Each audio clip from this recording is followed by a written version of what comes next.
ನಮಸ್ಕಾರಗಳು. ಕರ್ನಾಟಕ ಶಾಲಾ ಪರೀಕ್ಷೆ ಮತ್ತು ಮೌಲ್ಯ ನಿರ್ಣಯ ಮಂಡಳಿ 2025ರ ಎಸ್ಎಸ್ಎಲ್ಸಿ ಪರೀಕ್ಷೆಯ ಒಂದು ಮಾದರಿ ಪ್ರಶ್ನೆ ಪತ್ರಿಕೆಯಲ್ಲಿ ಒಂದನೇದನ್ನ ಈಗಾಗಲೇ ನಾವು ಕಲ್ತಿದ್ದೇವೆ. ಆ ವಿಡಿಯೋ ತಾವು ನೋಡಿಲ್ಲ ಅಂದ್ರೆ ಚಾನೆಲ್ ಸಬ್ಸ್ಕ್ರೈಬ್ ಮಾಡಿ ಪ್ಲೇ ಲಿಸ್ಟ್ ಇಂದ ಆ ವಿಡಿಯೋವನ್ನ ತಾವು ನೋಡಬಹುದು. ಇನ್ನು ಈ ವಿಡಿಯೋದಲ್ಲಿ ಮಾಡೆಲ್ ಕ್ವಶನ್ ಪೇಪರ್ 2 ಇದರಲ್ಲಿ ಭೌತಶಾಸ್ತ್ರಕ್ಕೆ ಸಂಬಂಧಪಟ್ಟಂತ ಕ್ವಶನ್ ಗಳ ಆನ್ಸರ್ ಅನ್ನ ತಿಳಿಸ್ಕೊಡ್ತೇನೆ. ಮೊದಲಿಗೆ ಬಹು ಆಯ್ಕೆ ಪ್ರಶ್ನೆಗಳು. ಅದರಲ್ಲಿ ಒಂದನೇದು, ಈ ಕೆಳಗಿನವುಗಳಲ್ಲಿ ನಿಮ್ನ ಮಸೂರದ ಗುಣ ಅಂತ 4 ಗುಣವನ್ನ ಇಲ್ಲಿ ಕೊಟ್ಟಿದ್ದಾರೆ. ಅದರಲ್ಲಿ ಸರಿಯಾದ ಉತ್ತರ ಬೆಳಕಿನ ಕಿರಣಗಳನ್ನು ವಿಕೇಂದ್ರೀಕರಿಸುತ್ತದೆ. ಇದು ನಿಮ್ನ ಮಸೂರದ ಗುಣವಾಗಿದೆ. ನಂತರ ಎರಡನೇದು, ವಯಸ್ಸಾದವರಿಗೆ ಕೆಲವೊಮ್ಮೆ ಕಣ್ಣಿನ ಸ್ಫಟಿಕ ಮಸೂರವು ಹಾಲಿನಂತೆ ಬೆಳ್ಳಗೆ ಹಾಗೂ ಮೋಡ ಕವಿದಂತಾಗುತ್ತದೆ. ಈ ಸ್ಥಿತಿಯನ್ನ ಪ್ರೆಸ್ಬಯೋಪಿಯಾ ಅಂತ ಕರಿತೇವೆ. ಮೂರನೇದು, ಫ್ಲೆಮಿಂಗ್ನ ಎಡಗೈ ನಿಯಮದಲ್ಲಿ ಮಧ್ಯದ ಬೆರಳು ಸೂಚಿಸುವುದು ವಿದ್ಯುತ್ ಪ್ರವಾಹ ಆಗಿದೆ. ನಂತರ 1 ಅಂಕದ ಪ್ರಶ್ನೆಗಳಲ್ಲಿ ಮೊದಲನೇದು, ಒಂದು ಗೋಳೀಯ ದರ್ಪಣ ಸಂಗಮ ದೂರವು 25 ಸೆಂಟಿಮೀಟರ್ ಆದರೆ ವಕ್ರತಾ ತ್ರಿಜ್ಯವನ್ನು ಕಂಡುಹಿಡಿಯಿರಿ ಅಂತ ಹೇಳಿದ್ದಾರೆ. ಸಂಗಮ ದೂರ ಇದೆ, ಇದು ವಕ್ರತಾ ತ್ರಿಜ್ಯದ ಅರ್ಧದಷ್ಟು ಇರುತ್ತೆ. ಅಂದ್ರೆ ವಕ್ರತಾ ತ್ರಿಜ್ಯ ಏನಾಗತ್ತೆ, ಇಲ್ಲಿ ಸಂಗಮ ದೂರದ 2ರಷ್ಟು ಇರುವಂತದ್ದು 25ಕ್ಕೆ 2 ಗುಣಿಸಬೇಕು. ವಕ್ರತಾ ತ್ರಿಜ್ಯ ಇಲ್ಲಿ 50 ಸೆಂಟಿಮೀಟರ್ ಆಗಿರುವಂತದ್ದು. ನಂತರ ವಿದ್ಯುತ್ ಮಂಡಲದಲ್ಲಿ ಸರಣಿಯಲ್ಲಿ ಜೋಡಿಸಿರುವ 2 ವಿದ್ಯುತ್ ಕೋಶಗಳ ಚಿಹ್ನೆಯ ಚಿತ್ರವನ್ನ ಬರೆಯಿರಿ ಅಂತ ಹೇಳಿದ್ದಾರೆ. ಇಲ್ಲಿ 2 ವಿದ್ಯುತ್ ಕೋಶ ಇರುವುದರಿಂದ ತಾವು 2 ವಿದ್ಯುತ್ ಕೋಶವನ್ನ ತೋರಿಸಬೇಕು. ಇದೊಂದು ವಿದ್ಯುತ್ ಕೋಶ ಮತ್ತೆ ಇಲ್ಲೊಂದು ವಿದ್ಯುತ್ ಕೋಶ ಇದೆ. ಎರಡನ್ನು ಸರಣಿಯಲ್ಲಿ ಜೋಡಿಸಲಾಗಿದೆ. ನಂತರ 2 ಅಂಕದ ಪ್ರಶ್ನೆಗಳಲ್ಲಿ ಮೊದಲನೇದು 2 ಪ್ರಶ್ನೆಯನ್ನ ಕೇಳಿದ್ದಾರೆ. ಅದರಲ್ಲಿ ಅಥವಾ ಇದೆ, ಒಂದಕ್ಕೆ ತಾವು ಉತ್ತರವನ್ನ ಬರೀಬೇಕು. ಬೇರೆ ಬೇರೆ ದೂರದಲ್ಲಿರುವ ವಸ್ತುಗಳನ್ನು ನೋಡಲು ನಮ್ಮ ಕಣ್ಣು ಹೇಗೆ ಹೊಂದಾಣಿಕೆ ಮಾಡಿಕೊಳ್ಳುತ್ತದೆ ಅಂತ ಕೇಳಿದ್ದಾರೆ.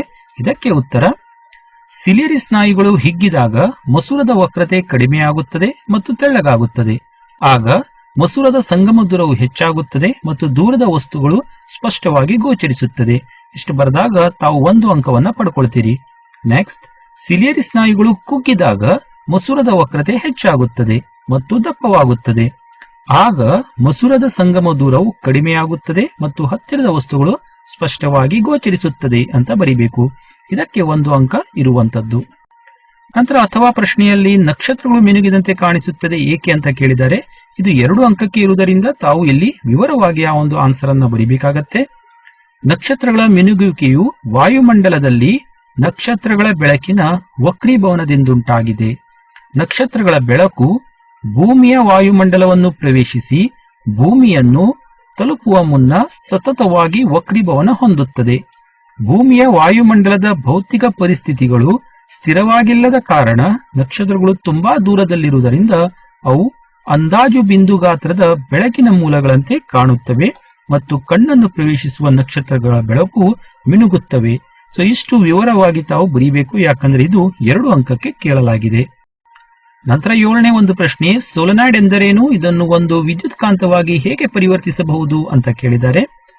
ಅವಾಹಕ ಹೊದಿಕೆ ಇರುವ ತಾಮ್ರದ ತಂತಿಯ ಅನೇಕ ಸುರುಳಿಗಳನ್ನು ಒತ್ತೊತ್ತಾಗಿ ಸುತ್ತಿರುವ ಸಿಲಿಂಡರ್ ಆಕಾರವನ್ನು ಸೋಲೆನಾಯ್ಡ್ ಎನ್ನುವರು. ಇದಕ್ಕೆ 1 ಅಂಕ ಇದೆ. ಇನ್ನು ಹೆಚ್ಚು ಕಾಂತಕ್ಷೇತ್ರ ಹೊಂದಿರುವ ಸೋಲೆನಾಯ್ಡ್ ನ ಒಳಭಾಗದಲ್ಲಿ ಒಂದು ಕಾಂತೀಯ ವಸ್ತುವಾದ ಮೆದು ಕಬ್ಬಿಣದ ತುಂಡನ್ನು ಇರಿಸಿ ಕಾಂತವನ್ನಾಗಿ ಪರಿವರ್ತಿಸಬಹುದು ಅಂತ ಬರೀಬೇಕು. ಇದಕ್ಕೆ 1 ಅಂಕ ಇರುವಂತದ್ದು. ನಂತರ ಇಲ್ಲಿ ಬಿಳಿ ಬಣ್ಣದ ರೋಹಿತದ ಪುನರ್ ಸಂಯೋಜನೆಯ ಚಿತ್ರವನ್ನ ಬಿಡಿಸಿರಿ ಅಂತ ಹೇಳಿದ್ದಾರೆ. ಇದು 2 ಅಂಕಕ್ಕೆ ಇರುವಂತದ್ದು. ಅದರಿಂದ ಈ ಒಂದು ಚಿತ್ರವನ್ನ ತಾವು ಬಿಡಿಸಬೇಕು. ಚಿತ್ರವನ್ನ ಸುಲಭವಾಗಿ ಬಿಡಿಸುವುದರ ಕುರಿತು ಒಂದು ವಿಡಿಯೋ ಮಾಡಿದ್ದೇನೆ. ಆ ವಿಡಿಯೋವನ್ನ ತಾವು ಪ್ಲೇ ಲಿಸ್ಟ್ ಇಂದ ನೋಡಬಹುದು.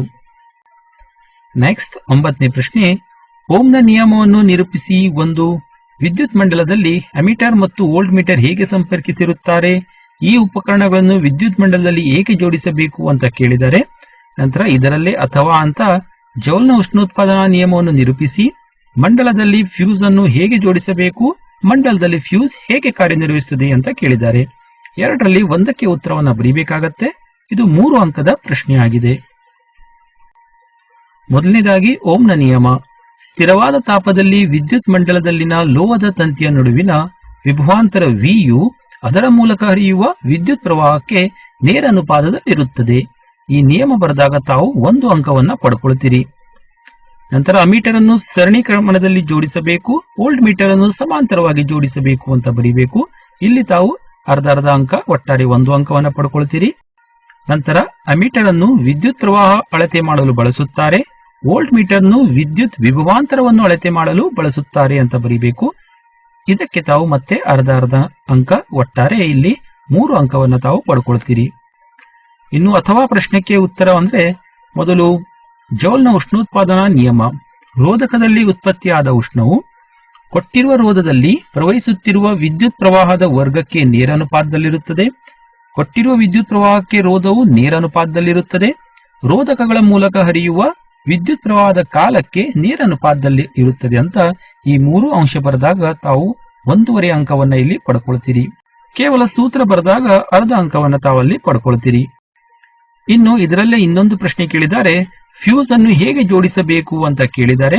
ಮಂಡಲದಲ್ಲಿ ಫ್ಯೂಸ್ ಅನ್ನು ಸರಣಿಯಲ್ಲಿ ಜೋಡಿಸಬೇಕು. ವಿದ್ಯುತ್ ಮಂಡಲದಲ್ಲಿ ಅಯಾಚಿತವಾಗಿ ವಿದ್ಯುತ್ ಪ್ರವಾಹ ಹೆಚ್ಚಿನ ಪ್ರಮಾಣದಲ್ಲಿ ಪ್ರವಹಿಸಿದಾಗ ಜೌಲ್ನ ತಾಪದಿಂದ ಫ್ಯೂಸ್ ಕರಗಿ ವಿದ್ಯುತ್ ಸಂಪರ್ಕ ಕಡಿತಗೊಳಿಸುತ್ತದೆ ಮತ್ತು ವಿದ್ಯುತ್ದಿಂದಾಗುವ ಅನಾಹುತಗಳನ್ನು ತಪ್ಪಿಸುತ್ತದೆ. ಇದು ಫ್ಯೂಸ್ ಕಾರ್ಯನಿರ್ವಹಿಸುವ ಒಂದು ಸಂಕ್ಷಿಪ್ತವಾದ ವಿವರಣೆಯಾಗಿದೆ. ಇಷ್ಟು ಬರೆದಾಗ ಮತ್ತೆ ತಾವು 1.5 ಅಂಕವನ್ನ ಇಲ್ಲಿ ಪಡ್ಕೊಳ್ತೀರಿ. 10ನೇ ಪ್ರಶ್ನೆ, ದಿಕ್ಸೂಚಿಯನ್ನು ಉಪಯೋಗಿಸಿಕೊಂಡು ಒಂದು ದಂಡಕಾಂತದ ಸುತ್ತಲೂ ನೀವು ಹೇಗೆ ಕಾಂತೀಯ ಬಲರೇಖೆಗಳನ್ನು ಗುರುತಿಸುವಿರಿ ಅಂತ ಕೇಳಿದ್ದಾರೆ. ನಂತರ ಕಾಂತೀಯ ಬಲರೇಖೆಗಳು ಒಂದನ್ನೊಂದು ಛೇದಿಸುವುದಿಲ್ಲ ಏಕೆ ಅಂತ ಕೇಳಿದ್ದಾರೆ. ಇಲ್ಲೂ ಕೂಡ ಒಂದು ಅಥವಾ ಪ್ರಶ್ನೆ ಇರುವುದರಿಂದ 2ರಲ್ಲಿ ಯಾವುದಾದ್ರೂ ಒಂದಕ್ಕೆ ಉತ್ತರವನ್ನ ಬರೀಬೇಕು. ಮೊದಲು ಒಂದು ಚಿಕ್ಕ ದಿಕ್ಸೂಚಿ ಮತ್ತು ದಂಡಕಾಂತವನ್ನು ತೆಗೆದುಕೊಳ್ಳಬೇಕು. ಡ್ರಾಯಿಂಗ್ ಹಾಳೆಗೆ ಬಂಧಿಸಿದ ಬಿಳಿಯ ಹಾಳೆಯ ಮೇಲೆ ದಂಡಕಾಂತವನ್ನಿರಿಸಿ ದಂಡಕಾಂತದ ಸುತ್ತಲಿನ ಸೀಮಾರೇಖೆಯನ್ನು ಗುರುತು ಮಾಡಿಕೊಳ್ಳಬೇಕು. ದಂಡಕಾಂತದ ಉತ್ತರ ಧ್ರುವದ ಬಳಿ ದಿಕ್ಸೂಚಿಯನ್ನಿರಿಸಿ ದಿಕ್ಸೂಚಿಯ ಎರಡೂ ತುದಿಗಳ ಸ್ಥಾನವನ್ನು ಗುರುತು ಮಾಡಬೇಕು. ದಿಕ್ಸೂಚಿಯ ಉತ್ತರ ಧ್ರುವವು ಮೊದಲು ಆಕ್ರಮಿಸಿದ್ದ ಸ್ಥಾನವನ್ನು ದಕ್ಷಿಣ ಧ್ರುವವು ಆಕ್ರಮಿಸುವಂತೆ ದಿಕ್ಸೂಚಿಯನ್ನು ಚಲಿಸಬೇಕು. ಇದೇ ರೀತಿ ದಿಕ್ಸೂಚಿಯನ್ನು ದಂಡಕಾಂತ ದಕ್ಷಿಣ ಧ್ರುವ ತಲುಪುವವರೆಗೂ ಮುಂದುವರಿಸಬೇಕು. ಗುರುತು ಮಾಡಿದ ಬಿಂದುಗಳನ್ನು ನಯವಾದ ವಕ್ರರೇಖೆಯಿಂದ ಸೇರಿಸಬೇಕು. ಇದು ಕಾಂತೀಯ ಬಲರೇಖೆಗಳನ್ನು ಪ್ರತಿನಿಧಿಸುತ್ತದೆ. ಮೇಲಿನ ವಿಧಾನವನ್ನು ಪುನರಾವರ್ತಿಸಿ ನಾವು ಸಾಕಷ್ಟು ಸಂಖ್ಯೆಯ ಬಲರೇಖೆಗಳನ್ನು ಎಳೆಯಬಹುದು. ಸ್ನೇಹಿತರೆ, ಇಲ್ಲಿ 5 ತಾವು ಪಾಯಿಂಟ್ಗಳನ್ನ ಬರೀಬೇಕಾಗತ್ತೆ. ಪ್ರತಿಯೊಂದು ಪಾಯಿಂಟ್ ಅರ್ಧ ಅಂಕವನ್ನ ಹೊಂದಿರುತ್ತದೆ. ಆದ್ದರಿಂದ ಇದಕ್ಕೆ ತಾವು 2.5 ಅಂಕವನ್ನ ಇಲ್ಲಿ ಪಡ್ಕೊಳ್ತೀರಿ. ನಂತರ ಇಲ್ಲಿ ಕಾಂತೀಯ ಬಲರೇಖೆಗಳು ಒಂದನ್ನೊಂದು ಛೇದಿಸುವುದಿಲ್ಲ ಯಾಕೆ ಅಂತ ಕೇಳಿದ್ದಾರೆ. ಏಕೆಂದರೆ ಒಂದು ವೇಳೆ ಅವು ಒಂದನ್ನೊಂದು ಛೇದಿಸಿದರೆ ಛೇದಿಸುವ ಬಿಂದುವಿನಲ್ಲಿ ದಿಕ್ಸೂಚಿಯ ಸೂಜಿಯು 2 ದಿಕ್ಕುಗಳತ್ತ ನಿರ್ದೇಶಿಸುತ್ತದೆ ಎಂದರ್ಥ. ಆದರೆ ಇದು ಸಂಭವನೀಯಲ್ಲ ಅಂತ ಕಾರಣವನ್ನ ಬರೀಬೇಕು. ನೆಕ್ಸ್ಟ್ ಅಥವಾ ಪ್ರಶ್ನೆಯಲ್ಲಿ ಓವರ್ಲೋಡ್ ಮತ್ತು ರಸ್ವಮಂಡಲ ಉಂಟಾಗಲು ಕಾರಣವೇನು ಅಂತ ಕೇಳಿದ್ದಾರೆ. ಓವರ್ಲೋಡ್ಗೆ ಉತ್ತರ ಈ ರೀತಿ ಇರ್ತದೆ. ಸರಬರಾಜು ಆಗುವ ವೋಲ್ಟೇಜ್ನ ಒಂದು ಆಕಸ್ಮಿಕ ಹೆಚ್ಚಳದಿಂದ ಹಲವು ಉಪಕರಣಗಳನ್ನು ಒಂದೇ ಸಾಕೆಟ್ಗೆ ಜೋಡಿಸುವುದರಿಂದ ಸಜೀವ ತಂತಿ ಮತ್ತು ತಟಸ್ಥ ತಂತಿ ಎರಡೂ ನೇರ ಸಂಪರ್ಕಕ್ಕೆ ಬಂದಾಗ ಓವರ್ಲೋಡ್ ಉಂಟಾಗುತ್ತದೆ ಅಂತ ಬರೀಬೇಕು. ಇನ್ನು ರಸ್ವಮಂಡಲಕ್ಕೆ ತಾವು ಉತ್ತರ ಈ ರೀತಿ ಬರೀಬೇಕಾಗತ್ತೆ. ತಂತಿಗಳ ಮೇಲಿನ ಅವಾಹಕ ಹೊದಿಕೆ ಹಾನಿಗೊಳಗಾದಾಗ ಅಥವಾ ವಿದ್ಯುತ್ ಉಪಕರಣದಲ್ಲಿ ಯಾವುದಾದರೂ ದೋಷವಿದ್ದರೆ ವಿದ್ಯುತ್ ಪ್ರವಾಹವು ಥಟ್ಟನೆ ಬಹಳ ಹೆಚ್ಚಾಗಿ ಬಿಡುತ್ತದೆ. ಆಗ ರಸ್ವಮಂಡಲ ಉಂಟಾಗುತ್ತದೆ ಅಂತ ಬರೀಬೇಕು. ನಂತರ ಇಲ್ಲೇ ಇನ್ನೊಂದು ಪ್ರಶ್ನೆ ಇದೆ. ವಿದ್ಯುತ್ ಮಂಡಲದಲ್ಲಿ ಭೂ ಸಂಪರ್ಕ ತಂತಿಯ ಕಾರ್ಯವನ್ನ ಕೇಳಿದ್ದಾರೆ. ಸಂಪರ್ಕ ತಂತಿಯ ಕಾರ್ಯಗಳು ಗೃಹ ಬಳಕೆಯ ವಿದ್ಯುತ್ ಮಂಡಲದಲ್ಲಿ ಲೋಹದ ಮೇಲ್ಮೈ ಹೊಂದಿರುವ ವಿದ್ಯುತ್ ಉಪಕರಣಗಳ ಸುರಕ್ಷತೆಗಾಗಿ ಬಳಸಲಾಗುತ್ತದೆ. ಇದು ಕಡಿಮೆ ರೋಧವನ್ನು ಹೊಂದಿರುವ ವಿದ್ಯುತ್ ಪ್ರವಾಹದ ಪಥವನ್ನು ಉಂಟು ಮಾಡುತ್ತದೆ.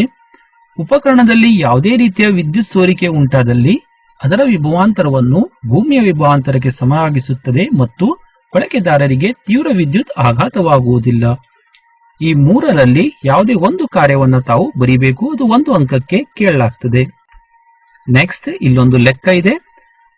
ಎ ಮತ್ತೆ ಬಿ ಅಂತ 2 ಲೆಕ್ಕ ಕೊಟ್ಟಿದ್ದಾರೆ. ಇದು 4 ಅಂಕವನ್ನು ಹೊಂದಿದೆ. ಅಂದ್ರೆ ಎ ಲೆಕ್ಕಕ್ಕೆ 2 ಅಂಕ, ಬಿ ಲೆಕ್ಕಕ್ಕೆ 2 ಅಂಕ ಇರುವಂತದ್ದು.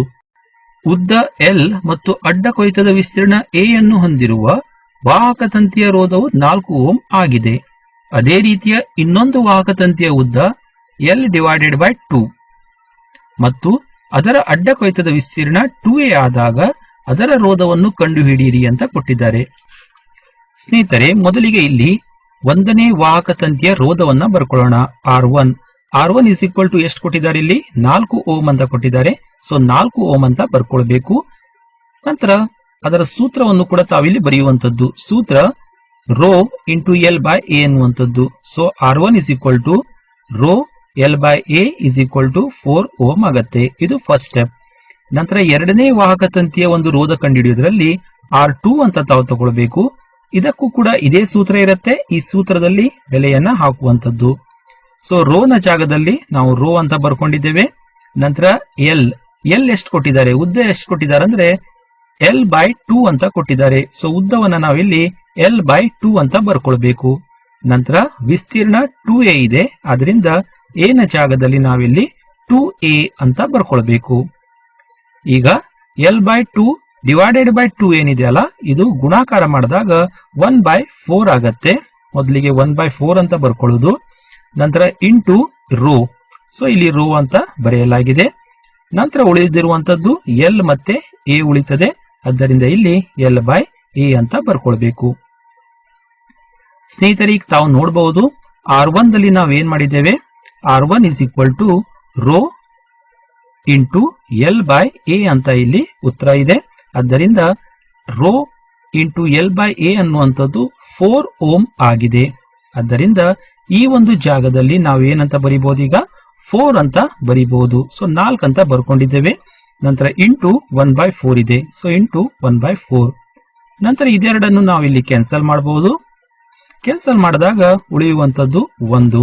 ಆದ್ದರಿಂದ R2 1 ಓಮ್ ರೋಧವನ್ನ ಹೊಂದಿರ್ತದೆ. ಸೊ ಉತ್ತರ R2 is equal to 1 ohm. ಇನ್ನು ಎರಡನೇ ಲೆಕ್ಕದಲ್ಲಿ ಏನು ಕೊಟ್ಟಿದ್ದಾರೆ, ಒಂದು ವಿದ್ಯುತ್ ಮಂಡಲದಲ್ಲಿ ರೋಧಕಗಳಾದ R1, R2, R3ಗಳು ಕ್ರಮವಾಗಿ 5 ಓಮ್, 10 ಓಮ್ ಮತ್ತು 30 ಓಮ್ ಬೆಲೆಗಳನ್ನು ಹೊಂದಿದೆ. ಇವುಗಳನ್ನು 12 ವೋಲ್ಟ್ ವಿಭವಾಂತರವಿರುವ ಒಂದು ಶುಷ್ಕ ಕೋಶಕ್ಕೆ ಸಮಾಂತರವಾಗಿ ಜೋಡಿಸಿದಾಗ ಮಂಡಲದಲ್ಲಿನ ಒಟ್ಟು ರೋಧವನ್ನು ಲೆಕ್ಕಾಚಾರ ಮಾಡಿ ಅಂತ ಹೇಳಿದ್ದಾರೆ. ಇಲ್ಲಿ ಸಮಾಂತರವಾಗಿ ಜೋಡಿಸಿದಾಗ ಅಂತ ಕೊಟ್ಟಿದ್ದಾರೆ. ಆದ್ದರಿಂದ ಸೂತ್ರ 1/R1 plus 1/R2 plus 1/R3 is equal to 1/Rp ಅಂತ ಬರ್ತದೆ. ಅದರಿಂದ 1/Rp ಏನಾಗುತ್ತೆ, 1/5 ಪ್ಲಸ್ 1/10 ಪ್ಲಸ್ 1/30 ಅನ್ನುವಂಥದ್ದು. ಇಲ್ಲಿ ಲಸ ಎಷ್ಟಿದೆ, 30. 5, 10, 30ರ ಒಂದು ಲಸ 30 ಬರ್ತಾ ಇದೆ. 5 6ಲೆ 30, ಆದ್ದರಿಂದ ಇಲ್ಲಿ 6 ಅಂತ ಬರ್ಕೊಂಡಿದ್ದೇವೆ. 10 3ಲೆ 30, ಆದ್ದರಿಂದ ಇಲ್ಲಿ 3 ಅಂತ ಬರ್ಕೊಳ್ಬೇಕು. ನಂತರ 31ಲೆ 30, ಇಲ್ಲಿ 1 ಅಂತ ಬರೆಯುವಂಥದ್ದು. ಸೊ 6 ಪ್ಲಸ್ 3 ಪ್ಲಸ್ 1 ಎಷ್ಟಾಗತ್ತೆ, 10 ಆಗತ್ತೆ. 10/30. ಇಲ್ಲಿ 0 ಕ್ಯಾನ್ಸಲ್ ಮಾಡಿದಾಗ ನಮ್ಗೆ 1/Rp ಇಸ್ ಈಕ್ವಲ್ ಟು 1/3 ಅಂತ ಸಿಗತ್ತೆ. ಅದರ ಒಂದು ಉಲ್ಟಾ ಅಂದ್ರೆ ವ್ಯತ್ಕ್ರಮ ತಗೊಂಡಿದ್ದಾಗ Rp is equal to 3 ohm ಅನ್ನುವಂತ ಉತ್ತರ ನಮ್ಗೆ ಇಲ್ಲಿ ಸಿಗತ್ತೆ. ನಂತರ ಕೊನೆಯದಾಗಿ 5 ಅಂಕದ ಒಂದು ಪ್ರಶ್ನೆ ಇದೆ. ಇದರಲ್ಲಿ ಎ ಮತ್ತೆ ಬಿ ಅಂತ ಕೇಳಿದ್ದಾರೆ. ಮೊದಲಿಗೆ ಬೆಳಕಿನ ವಕ್ರೀಭವನ ಎಂದರೇನು ಅಂತ ಕೇಳಿದ್ದಾರೆ ಮತ್ತು ವಜ್ರದ ವಕ್ರೀಭವನ ಸೂಚ್ಯಾಂಕ 2.42 ಇದೆ. ಇದರ ಹೇಳಿಕೆ ಅರ್ಥವೇನು ಅಂತ ಕೇಳಿದ್ದಾರೆ. ಮೊದಲಿಗೆ ಬೆಳಕಿನ ವಕ್ರೀಭವನ. ಬೆಳಕು ಒಂದು ಮಾಧ್ಯಮದಿಂದ ಇನ್ನೊಂದು ಮಾಧ್ಯಮಕ್ಕೆ ಓರೆಯಾಗಿ ಚಲಿಸುವಾಗ ಎರಡನೇ ಮಾಧ್ಯಮದಲ್ಲಿ ಪ್ರಸರಣ ದಿಕ್ಕು ಬದಲಾಗುತ್ತದೆ. ಇದನ್ನ ಬೆಳಕಿನ ವಕ್ರೀಭವನ ಅಂತ ಕರೀತೇವೆ. ಇದಕ್ಕೆ 1 ಅಂಕ ಇರ್ತದೆ. ನಂತರ ಗಾಳಿಯಲ್ಲಿ ಬೆಳಕಿನ ವೇಗ ಮತ್ತು ವಜ್ರದಲ್ಲಿ ಬೆಳಕಿನ ವೇಗಗಳ ಅನುಪಾತ 2.42 ಇದೆ ಅಂತ ಅರ್ಥ. ಇದು ಎರಡನೇ ಪ್ರಶ್ನೆಗೆ ಉತ್ತರವಾಗಿದೆ. ಇದಕ್ಕೂ ಕೂಡ 1 ಅಂಕ ಇರುವಂತದ್ದು. ನೆಕ್ಸ್ಟ್ ನಿಮ್ನ ದರ್ಪಣದ ಉಪಯೋಗಗಳು ಕೇಳಿದ್ದಾರೆ. ಟಾರ್ಚ್ಗಳಲ್ಲಿ, ತಪಾಸಣಾ ದೀಪಗಳಲ್ಲಿ, ವಾಹನದ ಮುಂಭಾಗದ ದೀಪಗಳಲ್ಲಿ ಇದನ್ನ ಬಳಸಲಾಗತ್ತೆ. ಇದಕ್ಕೆ ಇಲ್ಲಿ 2 ಅಂಕ ಇರುವಂತದ್ದು. ನೆಕ್ಸ್ಟ್ ದರ್ಪಣದ ಸೂತ್ರವನ್ನ ಕೇಳಿದ್ದಾರೆ. ದರ್ಪಣದ ಸೂತ್ರ 1/V plus 1/U is equal to 1/F. ಇದಕ್ಕೆ 1 ಅಂಕ ಇರುವಂತದ್ದು. ಸೊ ಸ್ನೇಹಿತರೆ, ಇಷ್ಟು ಮಾಡೆಲ್ ಕ್ವೆಶ್ಚನ್ ಪೇಪರ್ ಸೆಕೆಂಡ್ ರಲ್ಲಿರುವಂತಹ ಭೌತಶಾಸ್ತ್ರದ ಪ್ರಶ್ನೆಗಳಿಗೆ ಉತ್ತರಗಳು. ಇಷ್ಟಾದರೆ ಲೈಕ್ ಮಾಡ್ರಿ, ಸ್ನೇಹಿತರೊಂದಿಗೆ ಹಂಚಿಕೊಳ್ಳ್ರಿ. ಇನ್ನು ಮುಂದಿನ ಒಂದು ಕೆಮಿಸ್ಟ್ರಿ, ಬಯಾಲಜಿ ಮತ್ತು ಇತರ ವಿಡಿಯೋಗಳಿಗಾಗಿ ಸಿಂಕ್ ಪ್ಯಾಕೇಜ್ಗಾಗಿ ಚಾನೆಲ್ ಸಬ್ಸ್ಕ್ರೈಬ್ ಮಾಡ್ರಿ. ಅಲ್ಲಿ ಪ್ಲೇ ಲಿಸ್ಟ್ ಇಂದ ಅವೆಲ್ಲ ವಿಡಿಯೋಗಳನ್ನ ನೋಡಿ ಕಲೀರಿ ಅಂತ ಹೇಳ್ತಾ ಧನ್ಯವಾದಗಳು.